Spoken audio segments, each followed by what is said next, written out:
Друзья, у нас заезд на класс в Богдарне 27 числа. И 28, 29 и 30 мы работаем. Новое для меня место, красиво, говорят, что кормят вообще. Так что присоединяйтесь.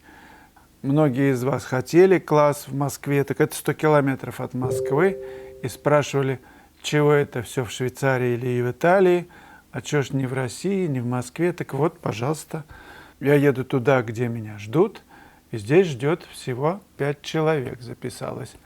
А там во всяких буржуазных прелестях как-то побольше людей хотят заниматься.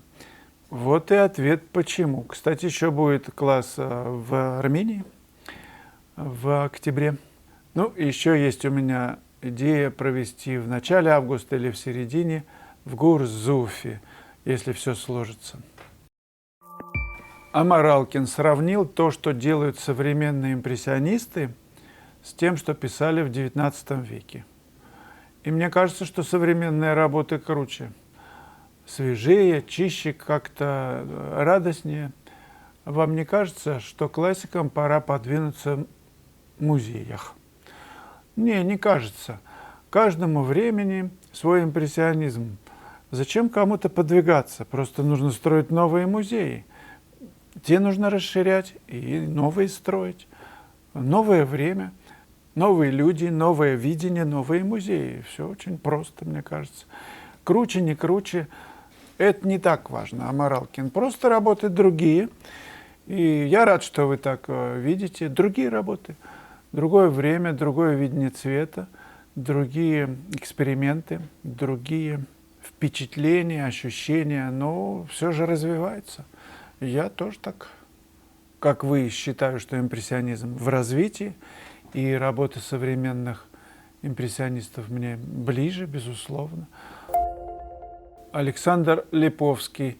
Что до Коровина, да, он талантлив, и многие картины замечательные. Тем не менее, много лохматых картин до ужаса, которых он писан по 50 штук в месяц на заказ, когда вошел в моду. То есть часть картин талантливого Коровина – откровенный хлам на скорую руку. То есть меньше проводил времени, да, унитаза часов у картины. Так, ну неважно. Не надо строить кумиров. Многие из них просто халтурили. Ну и вдогонку он же пишет, что нет ничего более отвратительного, чем цвет в картинах Сарьяна. Слава, ну неужели вы ко всем лояльны и всеядны, кроме Никоса? Сарьян хуже. Сарьян – слово ругательное по смыслу и по звуку. Чем вы отличаетесь от тех, кто ругал импрессионистов, уважаемый Александр Липовский? Сколько было статей написано. Халтура, вот прям как вы, по лекалу. В ученом мире принято, насколько я знаю, ученые, поправьте меня, что когда человек выступает с докладом, например, другим ученым, он произносит такую фразу, что, как мне кажется, я сейчас в таком состоянии сознания, что на сегодняшний момент я думаю, что мне кажется, может быть. Такое мышление человека, ученого, говорит о том, что он предполагает и другие мнения. Как один сказал, что «а хотите правду?» вот сейчас. Он говорит, нет, у меня своя. Разная правда, товарищ Липовский.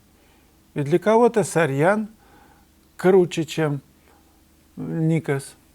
А для кого-то Никос велик и круче, чем Сарьян. Ну и про Коровина, что уж говорить. На скорую руку это мастерство, а не хлам. Коровин уже стольких восхитил людей в мире за все годы, что он уже сам выбирать, нравится ему, господину Липовскому, или выбрать другого человека, кому ему нравится. Эта фраза, конечно, заимствована по аналогии с той, что Раневская произнесла, ну, вы все хорошо знаете, когда привезли Джоконду. в России. Сарьян – слово ругательное по смыслу и по звуку. А по звуку это как? Сарьян плохо звучит, да? То есть Липовский лучше звучит, а Сарьян хуже. Какой-то Ян, да? Понятно. Владимир Авдеев по кличке Юзер. У нас, это я специально зашел посмотреть, какое же реальное имя этого юзера. Восхищение обнаженной женщиной – это болезнь перезрелых мужей. Совершенно зуверен. Уверен, видимо, торопился, чтобы побыстрее, поядовитей убить, чтобы меня словом объяснять изящными линиями ее тела. Можно, какое-то слово дальше написано 7, потом овларить. 7 овларить. Сколько угодно может говорить. Некоторые даже могут поверить в это. Я раньше тоже писал, торопился, быстрее Enter нажать, чтобы побыстрее, чтобы отправить. А потом, когда больше стал успокаиваться, начал шлепать по клавиатуре медленнее и проверять каждое слово. Ну, иногда запятые не ставлю, просто оно так и тоже красиво звучит. Но все-таки стараюсь ставить. Ну, видите, товарищ Авдеев, торопливость не всегда на руку, в руку. Болезнь перезрелых мужчин. То есть вы считаете, что я перезрел. Ну, я обнаженное тело женщины еще воспринимал прям совсем раннего возраста, как волшебство в природе, что ничего краше и красивее вообще нет, не создано в природе. Да еще когда в этом теле дух, глаза, сердце раскрытые, когда ничего кроме любви глаза не излучают, это вообще достойно того. Это просто мои учителя, все женщины. Может, от этого болезнь случилась у перезрелого мужа, меня, видимо, на меня намек. Ну, если ты любишь, всегда ли это болезнь? Всегда ли любовь можно назвать болезнью? Друзья, надо помогать мне справиться. Совершенно уверен. Объяснять изящными линии ее тела, да. А чем еще объяснить? Да, линии тела, красота в глазах смотрящего. Мы просто по-разному видим. Кто-то видит в женщине, я не знаю, может быть, колючесть, колкость и так далее, какой-нибудь там источник зла и прочего там. Куда тапки поставил? Но очень часто это реакция на наше неуважение, на нашу нелюбовь, неумение. Один сказал мудрец, что... Нет, не так. Один человек к мудрецу обратился, сказав так, задав ему вопрос, чего стоит твоя мудрость, если твоя жена, женщина, плачет. Вот где болезнь.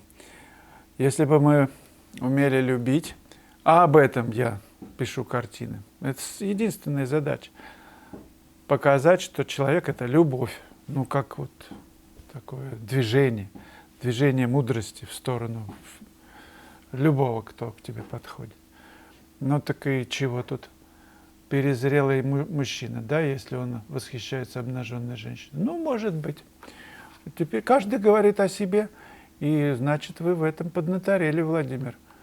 Наверное, так. Планета 007. Я понимаю даму, все пейзажи написаны до нас.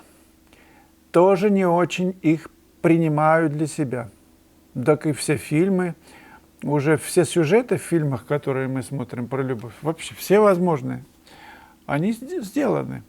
Все разговоры, признания сказаны, но однако люди живут парами. И каждый раз человек находит какую-то новую форму признания, чтобы привлечь свистом каким-то художественным, как птичка, самец поет самочке.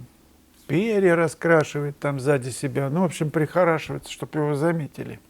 Так и художники пишут пейзажи, которые 100 раз написаны, стараются, чтобы их заметили, по-новому пишут. Ну, вот я пишу ощущения пейзажа, мотива. Цель одна – привлечь внимание, чтобы все говорили о гениальности автора. Нет другой цели. То есть дама, которая говорит, все пейзажи написаны до нас, Это она себя просто успокаивает, что, в общем, и не надо начинать. Все супы придуманы до нас, все блюдье, да. Ну, новые рецепты все время появляются, новые вкусы. Опять же, мы с чего начали сегодняшнюю беседу? С того, круче сегодняшние импрессионисты. То есть речь-то идет не о том, что сюжеты написаны, как какие-то там те же самые пароходики или что-то там еще, да? Как это сделано? Как Фешин говорил, мне очень нравится эта мысль, что все перестанет иметь значение. Все эти сюжеты, как вы говорите, все написанное, все рассказанное перестанут иметь значение через какое-то время. Люди помрут, которых написали в картинах. Останется только одно. Как это сделано? Вот это будет волновать. И тем не менее, 7 нот у рояля, а музыка все время разная. Даже попсовая, вот это умца-умца, все равно разная.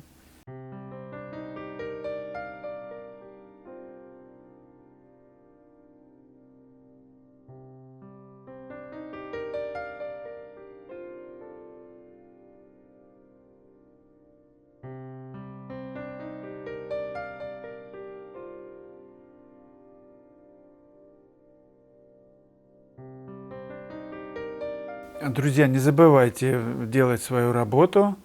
Ну, там, ставить кнопку «Нравится», нажимать, если нравится. Делитесь с друзьями моими видео.